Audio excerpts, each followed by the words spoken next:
Hi everybody, today is December 5th and I am making a video about CCSVI and I am so excited. I'm getting my voice back. I had lost it like a week ago and it's coming back slowly but surely, but I thought no matter what I have to talk about chronic cerebrospinal venous insufficiency. I have trouble saying it, but I am just so excited. I don't really even know what to say.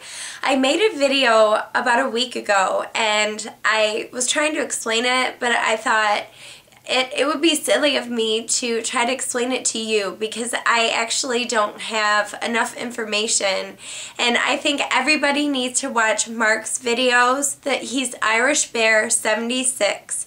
Make sure you watch his videos because he did a lot of research. They're very intelligent. He did a phenomenal job explaining chronic cerebrospinal venous insufficiency. He did an awesome job. And it's just something that I am so excited about. I don't even know what to say. I am beyond thrilled. But I did want to say a couple things. I want to thank Angela because she actually told me about Dr. Zamboni a couple months ago, and she's from Italy. I'm Italian, and I was like, oh my God, this is so exciting. We're so proud to be Italian. And I want to thank Modi and Andrea for writing to me. I felt silly for taking my video off YouTube, but I really think you should watch Mark's videos because he really explains this incredibly well. And I got this information. You can find out about CCSVI everywhere now. It's all over the place.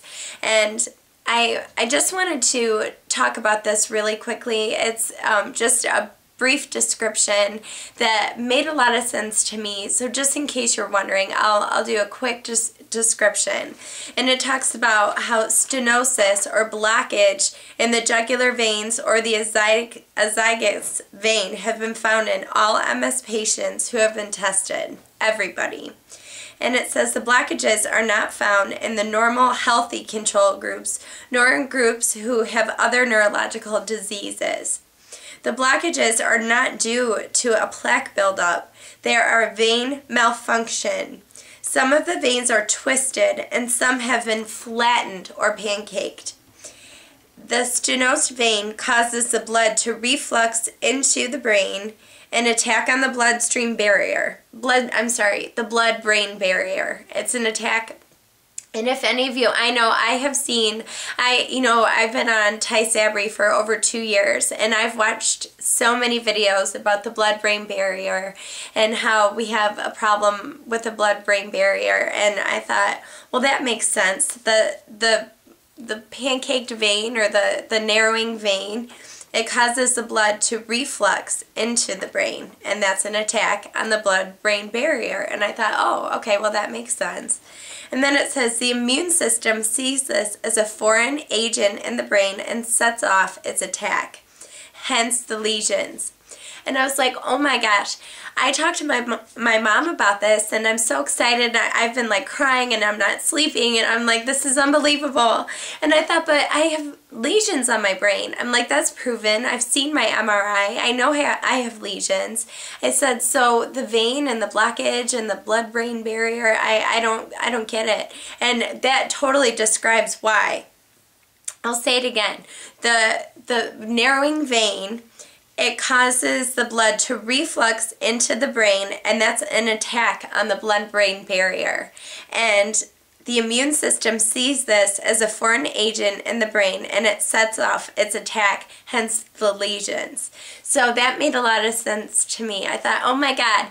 And Mark, you talked about this. Vern, you talked about this, and they both said something that I totally agree with, and they're like, well, it answers every question that any of us have ever had, and that's incredibly exciting. I was like, oh my God, it makes so much sense, and it's something that that nobody has ever thought of before. So this is like revolutionary. It's totally new, and I know Mark, you made a video about naysayers, and I knew that would happen. I mean, there are going to be people who are against it, especially neurologists, because Dr. Zamboni is not a neurologist. So I know there are going to be a lot of people who don't agree with CCSVI, but let's just wait and see. There are patients who are being tested, and it seems to be working so far. And Maria, I watched your video too, and I agreed with her. She's like, I don't want to get all my hopes up. Not yet. She said, I want to wait and see. She said, because I really don't want to be disappointed if this doesn't work out. And I agree. I'm like in the middle. I agree with Maria, because my hopes are set really high too, and I don't want to be disappointed. But I agree with Mark and with Vern, and I think that this could possibly be a cure. And Vern said, if this isn't a cure, then it's certainly pointing towards one.